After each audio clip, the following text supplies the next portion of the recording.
자, 여러분, 씁쓸한 토요일 아침입니다. 크립토 토마토 인사를 여전히 전달을 해드리고 있고요. 지금 현재 암호화폐 시장 계속되는 하락으로 인해서 분위기가 좋지 않은 그런 상황입니다. XRP는 23센트, 한때 22센트까지 내려갔었죠. 거의 이제 하루에 1센트씩 까이고 있는 그런 모습인데요. 다른 암호화폐들도 다 함께 고통받고 있는 이 시간, 원래는 이 연말쯤 되게 되면은 암호화폐 시장 내에서 환호성이 들려야 되는데요.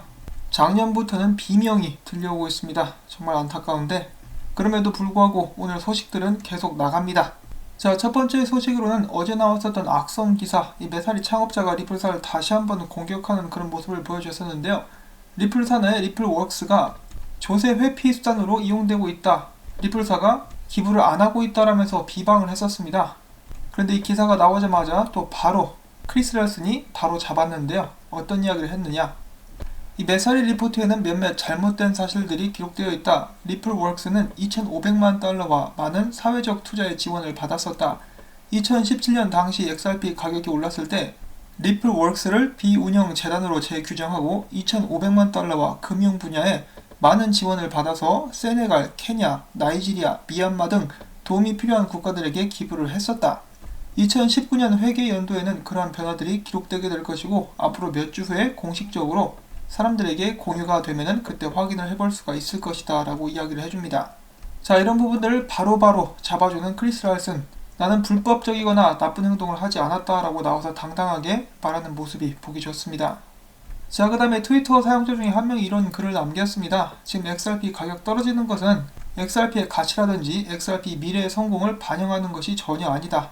리플사 R3 그리고 코일은 오늘도 이런 목표를 위해서 XRP의 성장을 위해서 최선을 다하고 있다. 한마디로 이제 많은 사람들이 알고는 있지만은 답답하게 만드는 그것, XRP에 대한 관련된 사업이나 기능에 문제가 있어서 가격이 떨어지고 있는 것이 전혀 아니라는 것이죠.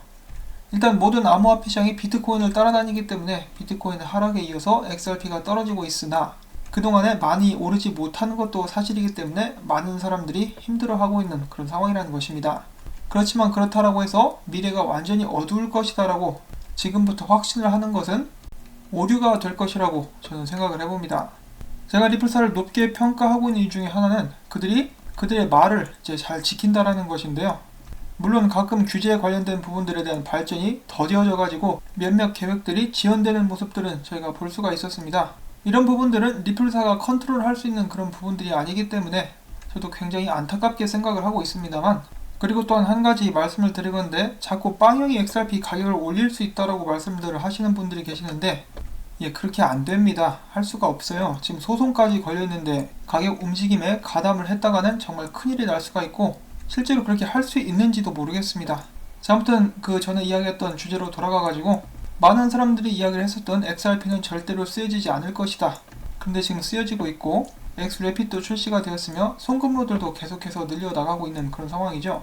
XRP 유틸리티 스캔 사이트에 오시면은 지금 운영되고 있는 송금로들을 확인을 해볼 수가 있고요. 그리고 실시간으로 어느 정도의 XRP를 통한 거래가 이루어지는지도 확인을 해볼 수가 있습니다. 자, 그런데 여기에 아직 리플사에서 공식적인 발표는 하지 않았습니다만 새로운 송금로가 추가되었다라는 반가운 소식이 들려왔습니다. 그 전까지는 멕시코, 필리핀, 그리고 스웨일 직전에 호주 쪽에 송금로가 뚫렸다라고 이렇게 발표가 나왔었는데요. 이번에는 유럽 쪽으로, 유럽과 USD 쪽에 한 군데가 더 추가가 됐다라고 합니다.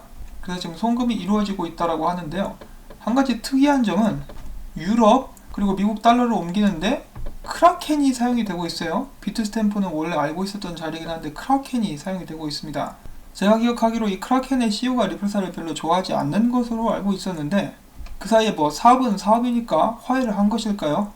자, 물론 일단은 이 송금로가 열린 것 자체가 공식적으로 발표가 난 것은 아니기 때문에 정확히 정황이 어떻게 되는지는 모르겠습니다만 이 실시간 유동성을 감지하고 기록하는 사이트에 의하면은 지금 분명히 송금로가 열려있고 멕시코 다음으로 높은 수치를 기록을 해주고 있습니다. 자, 지금도 실시간으로 이 송금량이 변화되는 모습을 확인을 해보실 수가 있죠. 제가 또 이 소식을 접하게 되고 나서 당연히 이런 소식이 나오면은 사람들의 반응이 궁금하니까 이래저래 찾아봤는데 아직까지 그렇게 특별하게 이야기를 하고 있는 사람들은 없어 보였습니다. 그리고 또한 이런 정보를 올릴 때는 저도 나름 신중하게 두세 번 확인을 한 다음에 공유를 하는 편이거든요. 그래서 지금 이 송금로가 100% 열렸다라고 말씀을 드리는 것이 완전하게 확실하지는 않은 그런 상황이긴 해요. 이 송금로가 정말 열린 것이었으면 좋겠고, 머니그램 CEO도 새로운 송금로들이 많이 열리게 될 것이라고 이야기를 했었는데 그 중에 하나가 되지 않을까 싶습니다. 그리고 계속해서 쭉쭉쭉쭉 더 많이 늘어났으면 좋겠고, 더욱더 많은 회사 및 은행들이 참여할 수 있는 그날을 기다려 보도록 하겠습니다. 그리고 이제 페루 같은 페루 은행 쪽에서 엑스래핏을 사용하겠다고 했으니까 그쪽도 이제 볼륨이 들어오는 것을 예상을 해볼 수가 있겠죠. 기대를 해볼 수가 있겠는데, 아무튼 이 미래는 밝습니다. 지금 가격은 개판 났지만은 방향 자체는 원하는 대로 흘러가고 있어요. 그리고 이런 식으로 계속해서 사업이 진행되면은 XRP 수요는 증가할 수밖에 없습니다. 저희는 그 시간을 기다리고 있는 것이죠. 자, 그리고 추가로 이 멕시코 비소 실시간 유동성 거래량은 계속해서 증가를 해주고 있습니다. 또한 이 실시간 유동성의 가장 큰 팬이라고 볼 수 있는 열렬한 지지자라고 볼 수가 있는 머니그램은 계속해서 그들의 사업을 확대시켜 나가고 있습니다. 이번에는 2020년에 홍콩과 뉴질랜드로 그들의 디지털 지부를 확장하겠다라고 밝힌 것인데요. 머니그램은 최근 캄보디아의 은행과도 파트너십을 맺음으로써 디지털 모바일 송금 서비스를 시작하겠다라고 밝히기도 했었습니다. 자, 머니그램의 CEO는 더욱더 많은 곳에 머니그램에서 진행되는 모든 송금에 ODL을 사용하고 싶어 하기 때문에 지금 XRP의 상용화를 이끄는 선두주자라고 볼 수가 있는 것이죠. 머니그램이 계속해서 확장해가지고 웨스턴 유니온 면상에 침을 뱉어버릴 수 있는, 그건 좀 너무 나갔네요. 아무튼 웨스턴 유니온을 제낄 수 있는 그날을 저는 정말로 기대를 해봅니다. 자, 그 단위에서 그렇게 큰 기대는 안 하시는 분들 계시겠지만은 또 차트 분석 잠깐만 보도록 하겠습니다. 지금 XRP 같은 경우는 하락형 쐐기상에서 패턴이 진행되고 있는데, 자, 지금 이 패턴의 이 차트입니다. 보시면은 지금 안타깝게도 밑으로 약간 치고 나온 그런 모습을 보여줄 수가 있는데, 하루빨리 말아 올려가지고 위로 상승할 수 있는 그런 가능성이 있을 것인가에 대한 기사였습니다. 하락형 쐐기는 위로 올라가게 될 가능성이 67% 정도가 된다고 하죠. 최근에 비트코인이 말아먹은 그 패턴이긴 한데요. 그럼에도 불구하고 지금 비트코인이 떨어지고 있는 상태에서 그나마 이 사토시 차트 방어를 좀 해주고 있다라고 이야기를 해주고 있습니다. 자, 이것은 같은 분석가의 또 다른 차트인데요. 이런 식으로 보면은 하락형 쐐기 패턴이 아직 박살나지 않은 것을 확인을 해볼 수가 있는데요. 지금 또 다른 알트코인들이나 비트코인도 마찬가지겠지만 XRP도 과매도된 그런 상태입니다. 여기서부터 반등을 한번 노려볼 수 있으면 좋겠는데, 지금 상황이 안 좋은 것은 사실입니다. 가격상에서 말이죠. 이렇게 상황이 안 좋은데 이것을 즐기면서 낄낄거리는 녀석이 있었으니 그놈의 이름은 매탱이입니다. 이놈은 이제 또 XRP를 막 주워 담고 있다라고 돌아와가지고 계속해서 트윗을 남기고 있는데요. 에라이 망할 놈아. 새총이라도 있으면 딱 쏴가지고 이 맞박을 한 대 맞추고 싶은데, 아무튼 이놈도 주워 담고 있다라고 하니까 반등 좀 오게 됐으면 정말 좋겠습니다. 자, 그 다음에는 XRP를 사용해서 마이크로 페이먼트 사업을 진행하고 있는 코인이 투자한 회사가 있습니다. 이 아웃보이스라는 곳인데요. 이 아웃보이스 같은 경우는 이 출판물을 제공을 하는 편집자가 프리랜서들에게 버튼 하나로 지불을 언제든지 가능하게 하는 플랫폼을 개발하고 있었는데, 이번에 베타 서비스를 출시한다라고 합니다. 그와 동시에 이번에 코일로부터 투자받은 사실 또한 공개하게 되었는데요. 아웃보이스는 워드 프로세스와 통합하여 자동으로 수익 계산이 가능하며 간편하게 프리랜서들에게 언제든지 급여를 지급할 수 있게 되는 그런 서비스로서, 이들은 이 과정에서 코일과 협력해서 인터레저를 사용하게 되었다라고 이야기를 하고 있습니다. 지금 겨우 베타 서비스인데도 불구하고, 베타 버전인데도 불구하고 이미 수년간에 정말 많은 사람들이 애를 먹였었던 많은 과정들을 생략하면서 시간 단축을 이뤄낼 수 있었다라고 그들은 이야기를 하고 있습니다. 자, 이렇게 코일에서도 광고를 해주고 있는 모습이 보여지고 있는데요. 이런 식으로 사방팔방으로 인터레저 및 XRP를 사용할 수 있는 기반들이 마련이 되어 가고 있습니다.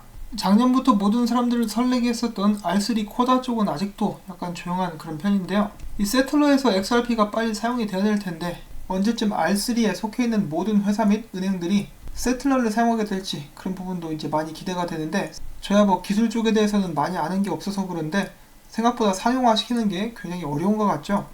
지금 진행되고 있는 것들만 전부 다 본격적인 궤도 위에 올라와 주기만 해도 이 파급력은 상당할 것 같은데, 아무래도 다시 한번 2020년으로 우리의 기대를 미루어 놔야 될 것 같습니다. 어떤 사람은 이야기합니다. XRP가 포물선 상승을 그리기 전에는 언제든 항상 이런 식으로 크게 개미들을 터는 움직임이 나왔었다. 지금이 바로 그 순간이다 라고 이야기를 해주고 있는데, 이것은 희망회로라고 볼 수가 있겠죠. 그와 동시에 XRP를 더욱더 많이 추매하는 사람들의 모습도 간간히 보여지고 있는데요. 저는 제 영상을 시청하고 계시는 분들이 마지못해서 억지로 존버를 하는 것이 아니라 정확한 미래에 대한 비전을 가지고 있기 때문에 의지를 가지고 기다리는 것이기를 바라면서 오늘 영상은 또 마무리를 짓도록 하겠습니다. 제가 오늘 모아본 이 소식들 여러분들께 도움이 되셨다면은 언제나 그렇다시피 광고 재생 마무리가 될 때까지 여러분들께 꼭 부탁을 드리면서 전 다음에 또 이런저런 소식들 열심히 모아가지고 가지고 오도록 하겠습니다. 안녕히 계십시오.